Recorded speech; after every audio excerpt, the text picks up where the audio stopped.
सभी all in one class के दर्शकों श्रोताओं को सूरजमल मास्टर का नमस्कार। आज फिर मैं एक कहानी लेकर आपके सामने उपस्थित हूँ।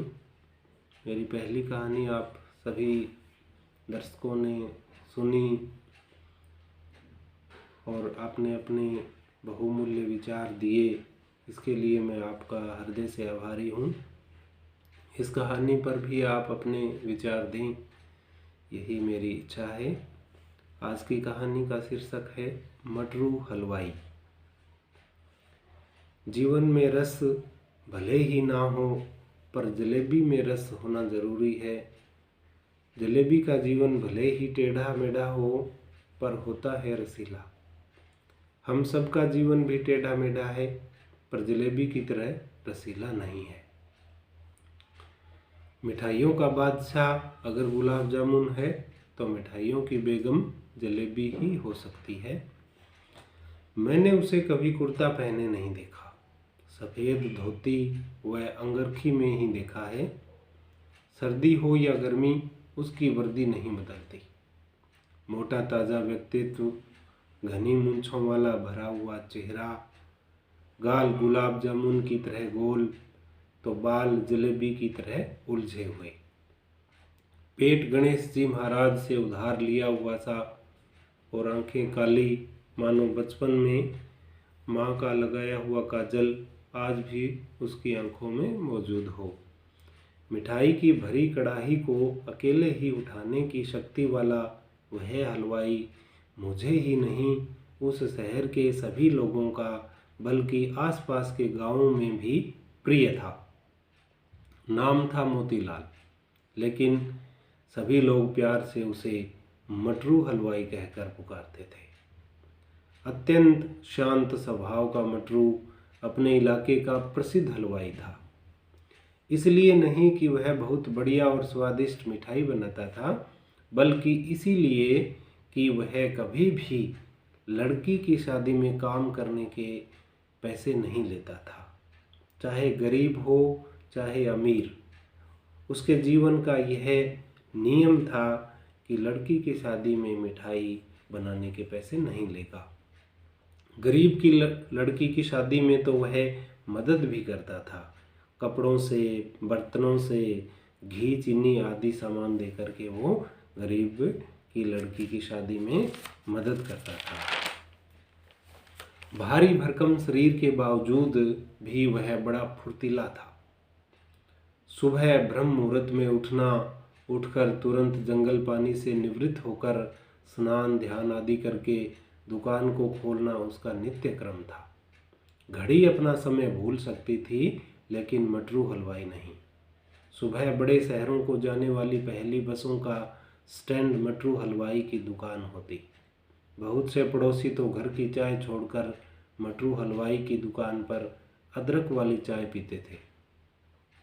शाम के समय मलाई वाले दूध के तो क्या कहने, उस दूध को पीकर बूढ़ा भी जवानी के गीत गाने लगता। दिवाली का दिन हो, मटरू हलवाई की दुकान मेले से कम नहीं होती थी। दूसरे हलवाइयों की तरह दिवाली का दिन मटरू के लिए पैसे कमाने का दिन नहीं होता था, बल्कि प्यार कमाने के लिए होता था। दिवाली के दिन मटरू हलवाई की दुकान पर केवल जलेबियाँ मिलती, और वह भी देसी घी में बनी हुई। पूरे दिन मटरू हलवाई जलेबियाँ बनाता, सबको राम राम कहता और दीपावली की शुभकामनाएं देता। जलेबियाँ खरीदने वाले खुद ही जलेबी को तोलते और पैसे लक्ष्मी माता की मूर्ति के आगे रख देते। मटरू हलवाई ने अपने जीवन में कभी भी दिवाली के दिन अपने हाथ से मिठाई तोलकर किसी को नहीं दी थी। वह अपने ग्राहकों को अपना भगवान मानता और उन्हीं के विश्वास पर सारा काम होता। चाहे किसी ने पैसे दिए या नहीं, उसे कोई चिंता नहीं होती।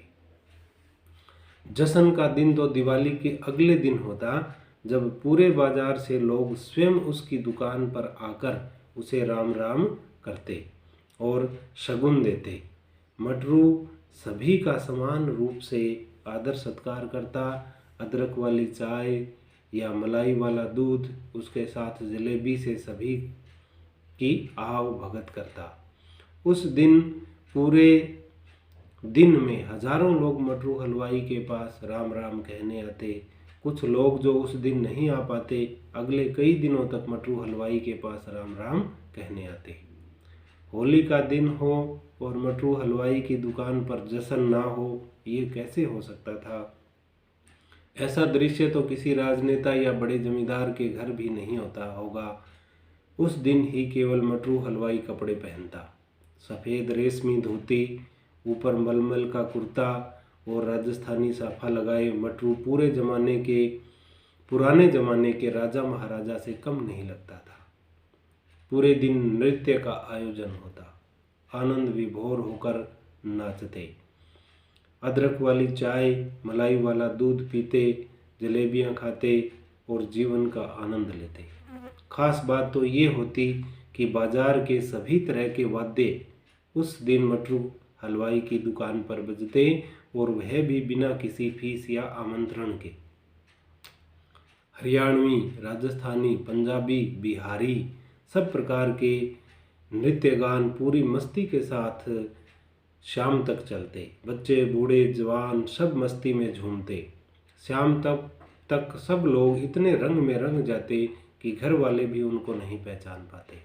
मटरू हलवाई ने जो धोती सुबह सफ़ेद रंग की पहनी थी वह शाम तक 70 रंगी हो जाती और वही धोती मटरू अगले कई दिनों तक बड़े चाव से पहनते थे।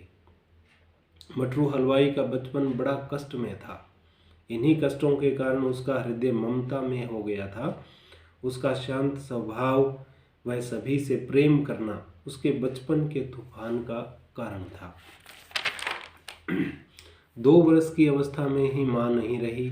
बड़ी माँ ने पाला तो सही, पर ममता व प्यार से मटरू वंचित रहा जो उसे अपनी माँ से मिलता। बड़ी माँ के भी उस समय 2 साल की बेटी थी। 2 बच्चों को संभालना बड़ा मुश्किल होता है। समस्या तो तब होती है जब खेलने की वस्तु एक हो और उसे लेने की जिद दोनों करें। बड़ी माँ की ममता अपनी बेटी की ओर होती और मटरू उस वस्तु से खेलने के लिए भी तरस जाता। बचपन में जो ममत्व के सुख से वंचित हो जाता है, ममता के सुख से जो वंचित हो जाता है, वह बड़ा होकर असामान्य व्यक्तित्व का धनी होता है। या तो वह बहुत नेक बनेगा या फिर बहुत ही बुरा व्यक्तित्व का। स्कूली शिक्षा तो मटरू ने अधिक नहीं पाई, लेकिन सामाजिक शिक्षा भरपूर मिली।